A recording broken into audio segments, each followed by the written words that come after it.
یہ کہ آپ صلی اللہ علیہ وآلہ وسلم مدینے کی طرف جا رہے تھے تو راستے میں آپ صلی اللہ علیہ وسلم نے ایک عورت کے خیمے پر پڑاؤ ڈالا جسے ام معبد کہتے ہیں۔ یہ جو عورت تھی بڑی مشہور تھی اپنی سخاوت میں اور مہمان نوازی میں۔ آپ صلی اللہ علیہ وسلم جب اس کے گھر پہنچے تو ایسا وہ وقت تھا کہ جو اس کا شوہر تھا وہ بکریوں کا پورا ریوڑ لے کر جنگل کی طرف کیا ہوا تھا۔ آپ صلی اللہ علیہ وسلم کے ساتھ صدیق اکبر بھی ہیں، صدیق اکبر کا نوکر بھی ہے، چند دو چار اور افراد ہیں۔ تو آپ صلی اللہ علیہ وسلم نے اسے کہا ہمیں بھوک لگی ہوئی ہے، ہمیں کچھ کھانے پینے کے لیے دو۔ تو اس عورت نے کہا کہ بھلا میں آپ کو کھانے پینے کے لیے کیا دوں، اس وقت میرا شوہر گھر میں نہیں ہے اور بکریاں ساری کی ساری جنگل کی طرف گئی ہوئی، ایک بکری رہ گئی ہے جو بالکل لاغر ہے، بالکل کمزور ہے، وہ دودھ دیتی ہی نہیں۔ حضور نے فرمایا اس بکری کو میرے سامنے لاؤ۔ حضور کے سامنے اس بکری کو کیا گیا تو اس کے تھن بالکل خشک، بالکل جڑے ہوئے۔ سرور کائنات نے اپنے دونوں ہاتھ آگے بڑھائے اور بکری کے تھنوں کو جیسے ہی ہاتھ لگایا ان تھنوں کے اندر دودھ بھر آیا اور وہ تھن بالکل دودھ سے بھر آئے۔ اور پھر آپ صلی اللہ علیہ وسلم نے کہا برتن لے آؤ۔ جب برتن لایا گیا تو آپ صلی اللہ علیہ وسلم نے بکری کو دھونا شروع کیا، دودھ نکالنا شروع کیا، وہ جو برتن تھا دودھ سے بھر گیا۔ آپ صلی اللہ علیہ وسلم نے اپنے رفقا کو دیا، رفقا نے پیٹ بھر کر پیا۔ پھر آپ صلی اللہ علیہ وسلم نے دوبارہ دودھ دویا، پھر اپنے ساتھی حضرت ابوبکر صدیق کو دیا، انہوں نے پیٹ بھر کر دودھ پیا۔ پھر حضور نے فرمایا برتن ایک اور بار مرتبہ مجھے دو۔ پھر برتن لیا، پھر دودھ نکالا، برتن دودھ سے بھرایا۔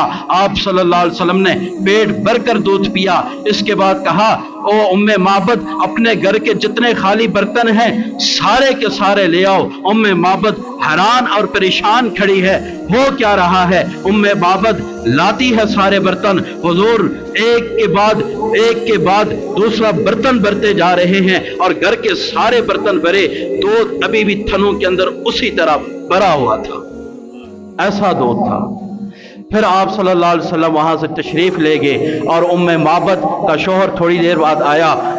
جب وہ گھر پہنچا، خیمے کے اندر گیا تو اس نے دیکھا کہ سارے برتنوں کے اندر دودھ بھرا ہوا ہے اور سارے کے سارے برتنوں سے دودھ جھلک رہا ہے۔ وہ پریشان ہو گیا کہ اس قدر دودھ کہاں سے آیا۔ پوچھا اے ام معبد یہ دودھ کہاں سے آیا؟ ام معبد نے جواب دیا آج میں نے ایک شخص کو دیکھا، وہ اپنے ایک چند رفقا کے ساتھ آیا، اس نے دودھ مانگا، میں نے کہا ہمارے پاس دودھ نہیں ہے، یہ بکری ہے، لاگر ہے، دودھ نہیں دیتی۔ اس نے کہا بکری کو لے آؤ۔ اس نے تھنوں پر ہاتھ رکھا، دودھ تھنوں سے بھر آئے۔ اس نے برتنوں کو ہاتھ لگایا، برتن دودھ سے بھر آئے۔ مجھے سمجھ نہیں لگی کہ اس کے ہاتھ میں اللہ نے کون سی برکت رکھی تھی، اس کے جسم میں کون سی برکت رکھی تھی۔ جہاں جہاں وہ قدم لگاتا جا رہا تھا برکتیں ہی برکتیں آ رہی تھی، جہاں جہاں وہ ہاتھ لگا رہا تھا برکتوں کا ہی نزول ہوتا جا رہا تھا۔